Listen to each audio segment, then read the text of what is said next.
But that doesn't mean that Anchorage is in favor of it, because there are a lot of councilmen that make their voice known too, and there might be quite a number of them that are against raising. In Kenai, the assessor was set down by their mayor, and he outright said, well, we don't want it, and we are opposed to that. But none of them should go down there and beg the legislature, well, raise it to 50, raise it to 100,000. It is totally illegal, because it's none of their business under the Constitution to tell them. And this is what that petition is all about. Tell them, look, there are about 30,000 people, get rid of that last sentence. Now the alternative is that, if that doesn't pass, would be to just go and pass an ordinance and have it approved by the electorate on a local level, whatever it is, 100, 150,000, whatever they come up with, regardless of what the legislature says. Well, they develop it. It's against the Constitution. Your law, that last sentence here is null and void, and if you don't like it, take us to court. Let the judge make the decision. You know, that's the route to go. And so that would be the alternative. And here now, if you're going to this, we talk about the local election right now. In the city, they had a chance to do what I'm just saying. You know, come up with the same mill rate they have, and then come up with the exemption, maybe 100, 150,000, and bring that before the voters. And that probably would have gone, would have passed. But what did the mayor say? They wanted really some other tax. And they came up with a lower from a 5.5 mill rate to 4.9 mill rate, the ceiling or the cap. That's all you have in front as an alternative. We thrown everything out, and they said, well, we can't do that, we're running out of business. Give us 2 years, and we come up with a solution. And their solution is Proposition A. And Proposition A says, well, we're going to lower the tax cap. Well, it doesn't do anything for the homeowners, anything for the people that complain about it, because they still have the double taxation. So that's the only proposition that's on the city ballot is Proposition A. Yeah, and that's just within the city that is right. Applies. It's the city. You know, the city has a problem. It's not the board there. But the board sees a problem coming, and they put a sales question on the ballot. You know, so you urge voters to vote no on that Proposition A. That's correct. Yes, definitely no. And then of course they have to elect me, because I'm the only guy that really could push the thing in the courts. You know, I'm around for a while. I think the first time I sued the board, that was I went to the Supreme Court in 1982. Then he came up with a decision, but it was about 1980, and that was against the board on a planning and zoning thing. What I said at that time, if you establish a service area, the people in that service area have to vote, yes or no, if they want it. Now the board at that time said, well, we establish our own service areas.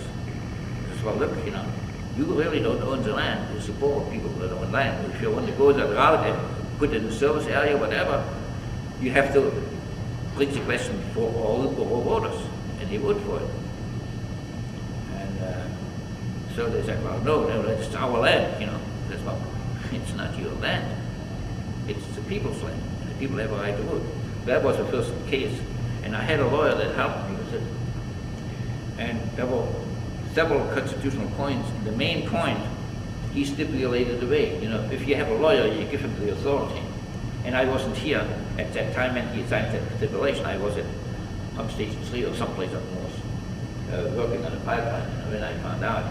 And he messed things up, and to the point where I just said, well, you know, I just have to do it on my own. That's why I started pro persona from that point on.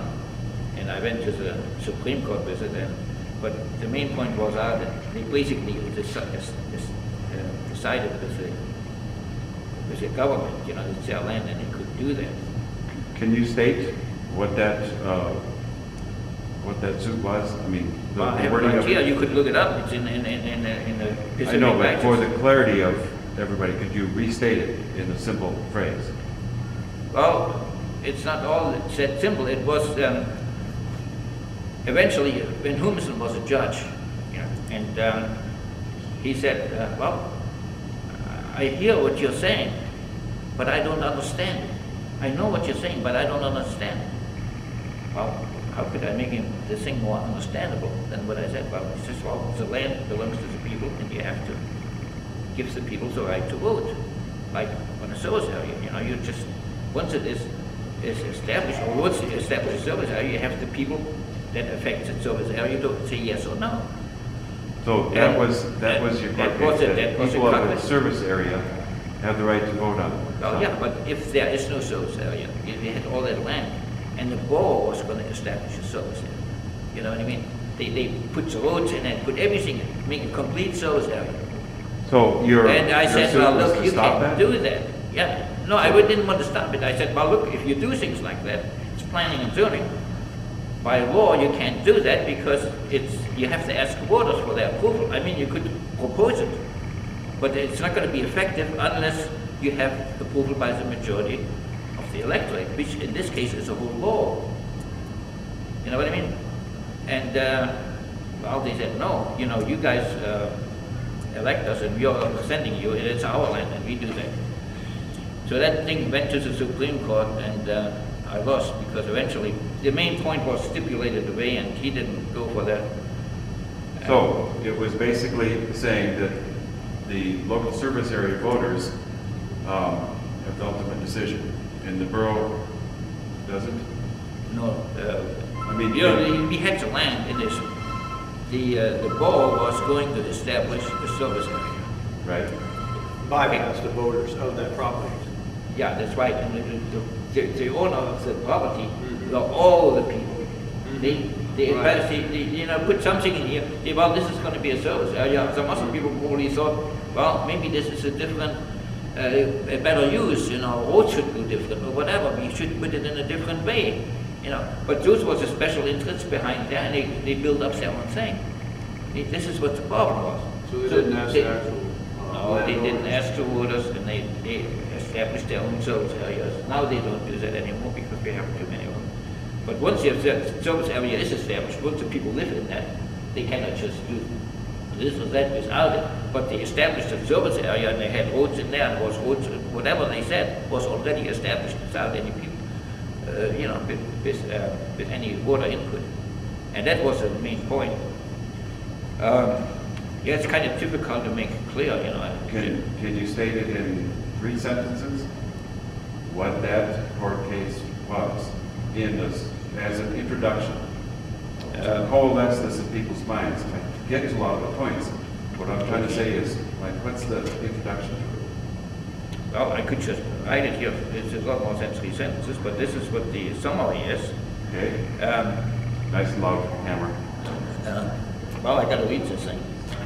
A class action was brought against the state and borough in which plaintiff asserted that the 1979 amendments to the service area provision violated its constitutional right and the constitutional rights of all borough residents. Superior Court Judge Van Humissen entered summary judgment in favor of the government defendant, and the plaintiff appealed. So the Supreme Court held that the 1979 amendments to the service area provision did not constitute an infringement upon Alaska's constitutional provisions relating to the source of governmental powers, rights retained by the people of Alaska, and the prohibition against local or special acts, or the constitutional law of the impairment of contract. That is kind of tough to read.